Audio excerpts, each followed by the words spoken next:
A very interesting gland that science does not talk about, that the physiologists do not talk about. Some men have discovered it, others have not. Some sciences have taught man to use this gland, but very few Western sciences even deal with it anymore. Some of you may already know. Some of you may not know, and some of you may learn something a little bit different tonight.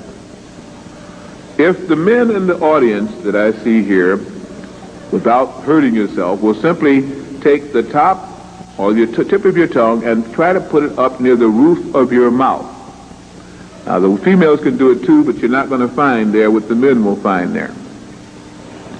You will find, first of all, a very ticklish little area. It's a little mantle with little ridges. It's very sensitive. And then a pithy area near the back of the mouth. Now, some of you will notice that that pithy area can do strange things. If you eat too fast and you get a pea or a corn or something like that, it can actually come up through that pithy area and wind up coming up out of your nose or actually stop up your windpipe. How many have ever found things that go the wrong way? Oh, come on, I know some of you, everybody's gone through that one. All right, be honest with me here. It's a small group. Come on. Now, that means that there is a connecting passageway there. And it can either go down, and hopefully the esophagus closes as it goes down the trachea per se again and goes down to the digestive system. But every once in a while it goes the wrong way, and we can see that there's another interconnecting passage there. Well, just ahead of that pithy center, you will find a little mound or a ridge, and right up underneath it there is a little crevice or opening or hole in the roof of your mouth. Now take your time and kind of explore. First you get to the little ticklish area, the mantle, but between that area and that you'll see a little mound, and you may feel a little depression. In some cases it's never been used, it's pretty almost completely closed, and others are still kind of open. It's the men now that say the females, you're blessed or you're cursed, I don't know which, you don't have that. Now with the men, how many have found that little mound, or how many already knew it was there in the first place? Let me just see your hands. Just one person, 2, 3, 4. How many ever can find the little depression or maybe even an open hole that's there? Can't see for this big light on me here. Okay, no one at all. One person. 2 people. Well, have some fun with your own body this evening. When you go home, check that out, that little mound. Underneath, check and see the little opening or depression that's there, and understand that all men on earth do not have that. Some men on earth do have it. Very few, if any, women have it at all. It is one of the things that mark the separation of the sexes.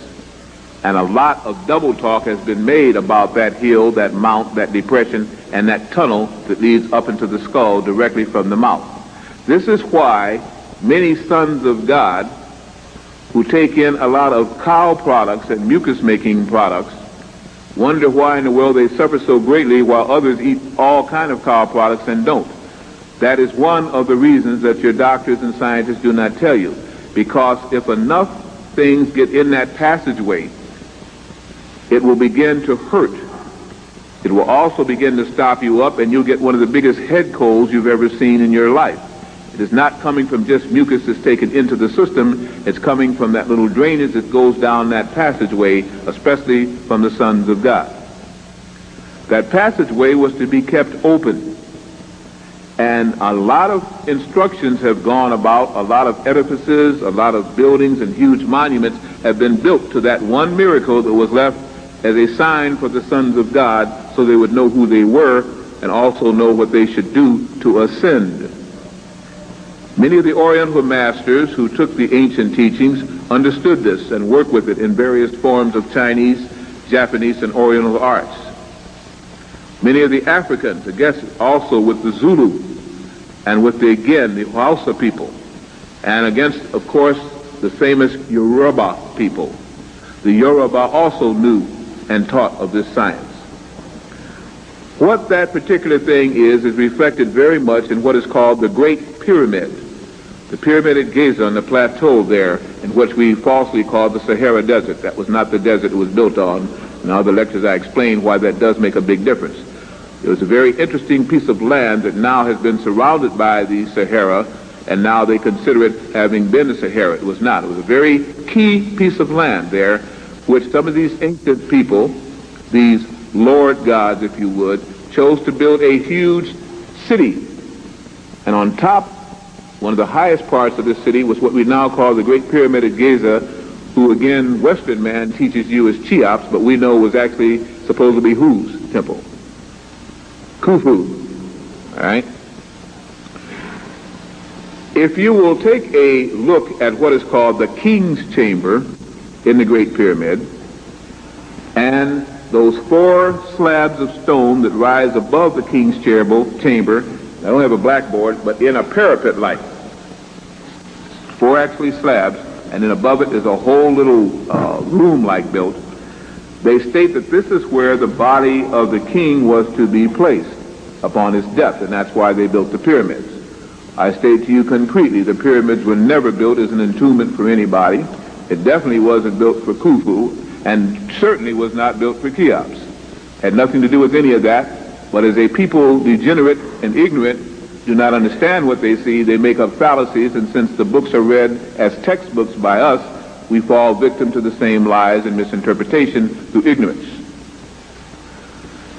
That pyramid structure was to resemble the skull of the sons of God, and to teach them that once they could understand this, they could then rise to the idea of the other edifice that they put out in front of it, which runs 240 feet, weighs something like 600 million tons, and is carved out of a solid piece of granite called the Sphinx. Mark my words, you're going to hear more and more talk about the Sphinx this year and through 96 than you ever had. And by 95 and 96, it's going to start giving off vibrations. Just as man's skull, that is the Son of God, will start giving off vibrations. When it gives off vibrations, the skull of man, the real man, the sons of God, will also start giving off vibrations.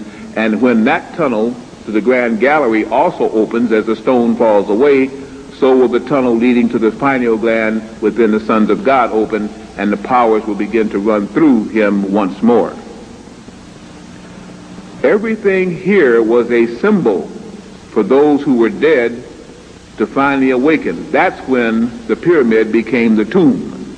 It was never built as a tomb, but when those rightful users of the tomb fell in ignorance into necromancy, or death-like knells, lost in consciousness, and the planetary vibrations also shrunk, then all that was an entombment. The soul of man was lost in the skull of an animal. For he could not awaken and quicken to the vibrations that came from his bloodline, and was no more than the dumb beast of earth, who some people were told to subdue. Not all people were told to subdue. To make this even more simpler, or to get even more complex, we have collectively on the earth what we call 5 races of man. There are not 5 races of man. We have collectively on earth 7 continents by which this man may exist. There are not 7 continents on earth.